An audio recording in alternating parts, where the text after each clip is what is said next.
Hi, thank you so much for being here. Welcome or welcome back. I wanted to do a different kind of video this month, sharing my process on setting up intentions for the month and just kind of taking you along my sort of process. This is very scattered because I did not really plan it. I just went with the flow. I wanted to sit down and just clear my goals, I guess, for the month, and then suddenly I decided to film it. So there's no structure in this video at all, but I still hope that you gain some insight and inspiration in your own process. So if you're interested, I hope you stick around. So the first thing I did was to gather my materials. I grabbed my colors that I use for color coding. I grabbed a few sticky notes for brainstorming and jotting down some ideas on how I want to structure my goals. And I just set up my planner in my 12-week project plan. This is a setup that I shared with you not too long ago in a different sort of approach, but still sort of the same. Hopefully that makes sense. But I have created a goals for 12 weeks following the 12-week year book guidance, and I'm using that kind of the same goals to revamp my goals for the month of August. They are still the same goals, but I am breaking them down in more attainable and more clear steps to make sure that they actually do happen. So the very first thing I'm doing here is writing down little steps that I can take for each of the goals. So I wrote down each of the goals. I added one more this time around, and it is for home care. I have had before.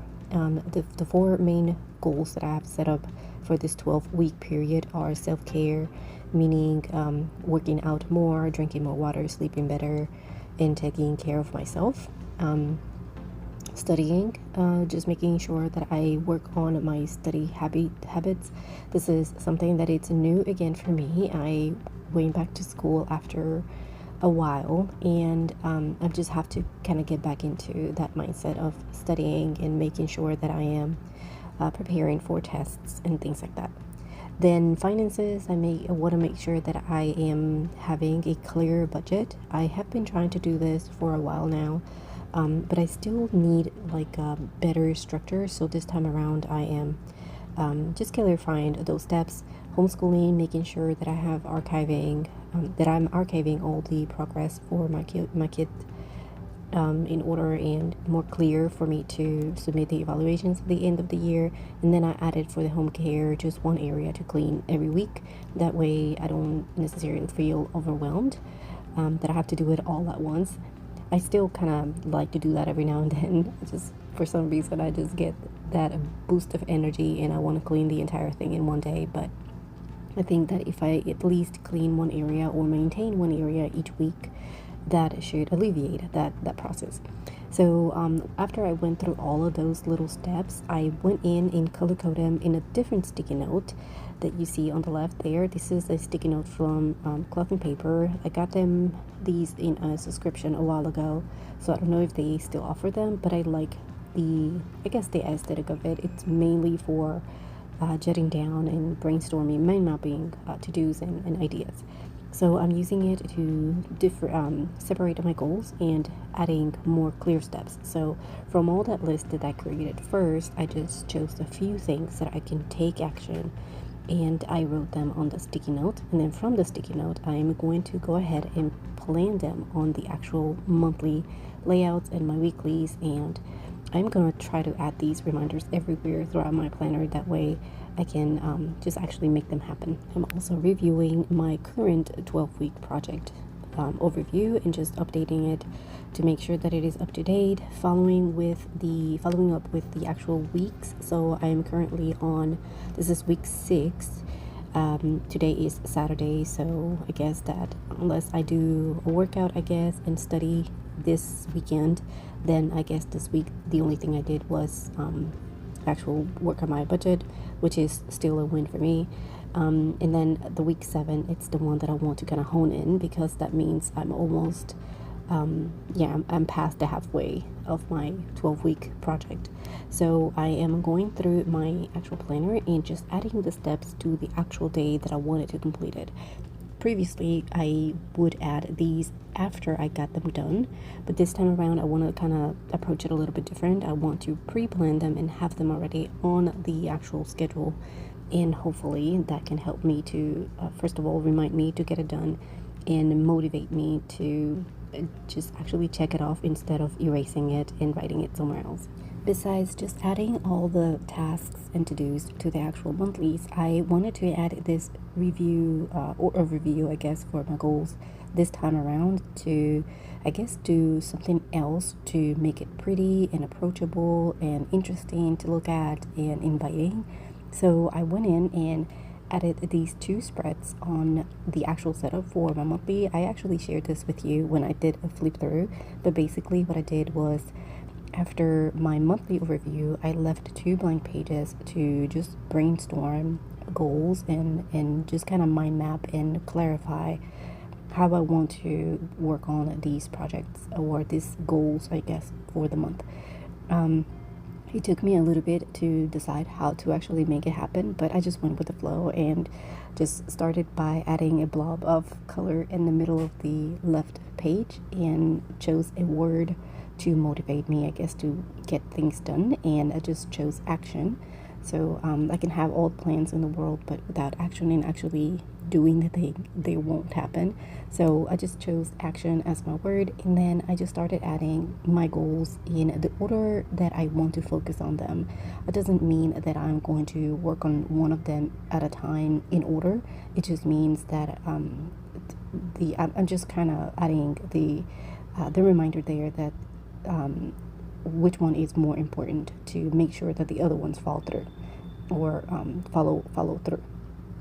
So the first one that I added was self-care, because I think that without taking care of myself, I can't really do anything else. The next one is finances. Then I added study. So those are the top three. And then homeschooling, working, or content creation, and home care. So in that order, sort of, if I make that happen, I think I can have a clear mindset and work on each one of them in flow, I guess. I don't know if I'm explaining myself right, but I guess that's the logic behind this order of my goals. So I just went in and added them, just added the header and then a few steps that I want to take throughout the month.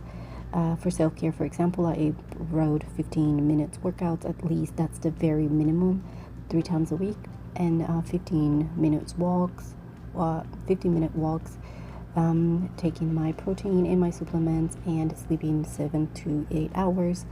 And then for the other ones, I did the same thing, just added a few things that I can do on a constantly daily basis, hopefully, or weekly basis, to make sure that I work in progress on each one of those goals.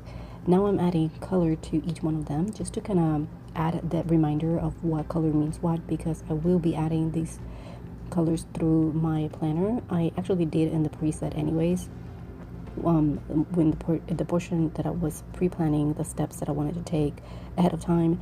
So I'm using them as the dots for the day. That way I know what area I'm focusing on that specific day, and it just helps with triggering reminders of what it is that I want to work on and how much I've been working on certain goals and stuff like that. Now finally, I'm just gonna go through my plan again, making sure that I have all the steps that I want to take, at least for the first week, and then go from there. And yeah, just kind of reviewing what I have already done and color coding other steps that I can still take throughout the week, and we'll see how that goes. Sometimes it works to pre-plan, sometimes it's just life happens and not necessarily it goes as you plan it, but at least having an idea on how I want to approach each of the days ahead, it's very helpful, I guess, in my opinion, other than besides just going with the flow and just, I don't know, sometimes it works, sometimes it's just you need some kind of guidance. So that's what I'm trying to go for this time around with color coding and pre-planning and making sure that each of my days have a specific plan in place. And if it doesn't happen, it just doesn't. I just move it along to the next day. But at least I want to have this overview to help me get back on track. The final thing I'm going to add for my triggering ideas and list of to-dos is just this little tiny to-dos list that I have started using when I moved into this planner as a list of important things to do, and I move it along each week. I actually stopped using it for a little bit, but I kind of miss it because it was very helpful. So I am going ahead and adding just the most important things that I want to get done right away. So what I'll do is hopefully we'll get them done in this upcoming week, but if not, I can just grab this little list and move it along each week throughout the month, and hopefully I won't need to do that. Hopefully I do get them done, but at least I have this reminder. And I guess the trigger of or the action of actually having to move the list from week to week should be a motivation enough for me to actually get it done, so I don't have to keep on moving it. Hopefully that makes sense. And I guess that is my process on setting up my goals for the month. This is usually what I do. Not necessarily looks the same every single month. It depends on how I feel, how creative I want to make it, and all the stuff, how much time I want to spend in it.